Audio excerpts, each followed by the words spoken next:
সব সময় এরকম গোমরা মুখ করে বসে থাকো, একটু চিল করলে হয় না? কালকে রাতে না আমি রাত জেগে একটা কোরিয়ান সিরিজ দেখছিলাম, এত ভায়োলেন্স আর ভায়োলেন্স, আর সেখানে যে ভিলেনটা ছিল এত কিউট আর জোস দেখতে। এসব কোনো ব্যাপার স্যাপার না, এগুলো তোমার চিন্তা, এসব চিন্তা নেই। দোস্ত যে ভাইয়াটাকে দেখতেছিস, ভাইয়াটার নাম রিহান ভাইয়া, অনেক সিনিয়র ভাইয়া। সামনে না একটু কমই কথা বলবি, যখন ইউনিভার্সিটিতে আসে তখনই একটা না একটা ঝামেলা। চলো আমরা এখান থেকে কাইটে পড়ি। এদিকে আসো। কথা বলিস না বেশ। তোমাদেরকে ডাকছি আমি। ওকে, ওর নাম কি? রুহি। মাথার চশমা কেন? বেয়াদব হইছো না? কলেজে ভদ্রভাবে থাকবা, বুঝছো? ওকে ভাইয়া। যাও তোমরা যাও, তুমি থাকো। রুহি নামটা খুব সুন্দর, ঠিক যেন উপন্যাসের নায়িকার মতো। দেখো আমি এত ঘুরে পেছে কথা বলতে পারি না, যা বলবো একদম স্ট্রেট ফরওয়ার্ড। আমার অনেক ইগো, অনেক জিপ, আর অনেক মেন্টালি ভায়োলেন্ট একটা মানুষ। I love you. আমি তোমাকে ভালোবেসে বলছি। তুমি বলতে পারো কেন ভালোবাসছি, দেখলাম তোমাকে আজকে। হ্যাঁ, লাভ এট ফার্স্ট সাইট হয় না, সেটাই হয়েছে আমার। ঠিক আমার উপন্যাসের নায়িকার মতো থাকবে আমার সাথে সারা জীবন, ভয় পাওয়ার কিচ্ছু নাই। ওকে, তুমি চিন্তা করো আমাকে তুমি রিপ্লাই। তোমার নাম্বারটা বলো। বলো। ভালোবেসে বলছি, আর আমি যাকে ভালোবাসি তার জন্য আমার অনেক জিদ কাজ করে। আচ্ছা তোমার সমস্যাটা কি বলো? তুমি বাড়িতে ঠিক করে আসো না, যখন মন চায় তখন আসো, যখন মন চায় তখন খাচ্ছ, কি যে খাচ্ছ না। তোমার ভবিষ্যৎটা কি বলো তো? তোমার এমটা কি? তারপরে তুমি একটা সস্তা করে যে পুরো একটা মেয়ের সাথে প্রেম করছো। আমি কি আপনার টাকায় খাই, আপনার টাকায় চলি, আপনার নিয়মে সবকিছু করি? আপনার তো ভাগ্য যে আমি আপনার সাথে থাকি। আচ্ছা বলো তো, আমার প্রতি তোমার এত জেদ কেন?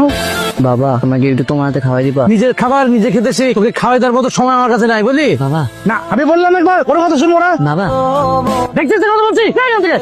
কি ব্যাপার, তুই এখনো বসে আছিস কেন? যাই এখান থেকে।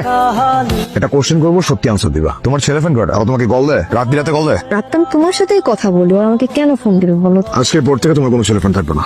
তোমার কি মেয়ে ফ্রেন্ড নেই? না, আমার কোনো মেয়ে ফ্রেন্ড নাই। আমার যা আছে সবকিছু তুমি। আমার ইচ এন্ড এভরিথিং শুধু তুমি। তুমি ছাড়া আর কিচ্ছু নাই। আমার সব ভালোবাসায় শুধু তুমি। আজকে গিয়ে ওদেরকে আনফ্রেন্ড করবা, ভাবেশ? আচ্ছা তুমি এত জেদি কেন? আচ্ছা রেহান, আমি রাগ করে চলে আসলাম, তুমি আমাকে সরিটা পর্যন্ত বললা না। হ্যাঁ, তো সরি বললাম না তো কি হয়েছে? আচ্ছা, তুমি আমার সাথে এভাবে কন্টিনিউয়াসলি কেন জেদ করতেছো বলো তো? কারণ আমি জেদি। না, এভাবে টক্সিক হলে তো হবে না।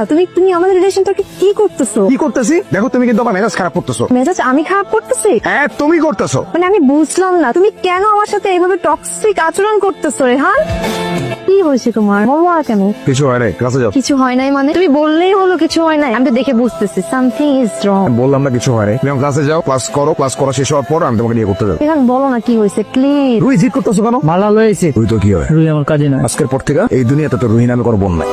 কি হয়েছে তোমার? আমি তোমার পছন্দের শাড়ি পরে আসছি, রেশমি চুড়ি পরে আসছি, টিপও দিয়ে আসছি, তুমি যেভাবে বলছো আমি ঠিক সেভাবে আসছি, তাও কেন তুমি গোমরা হয়ে দাঁড়িয়ে আছো বলো তো? তো কি করবো আমি? আজকে তোমার কি করা ছিল? কালো শাড়ি পরে আসার, আর আমার কালো শার্ট পরে আসার। আমি কি পরে আসছি? কালো শার্ট পরে আসছি। তুমি কি পরছো? এটা কি পরছো তুমি? এটা শাড়িটা তো সুন্দর। সুন্দর অসুন্দর বুঝি না।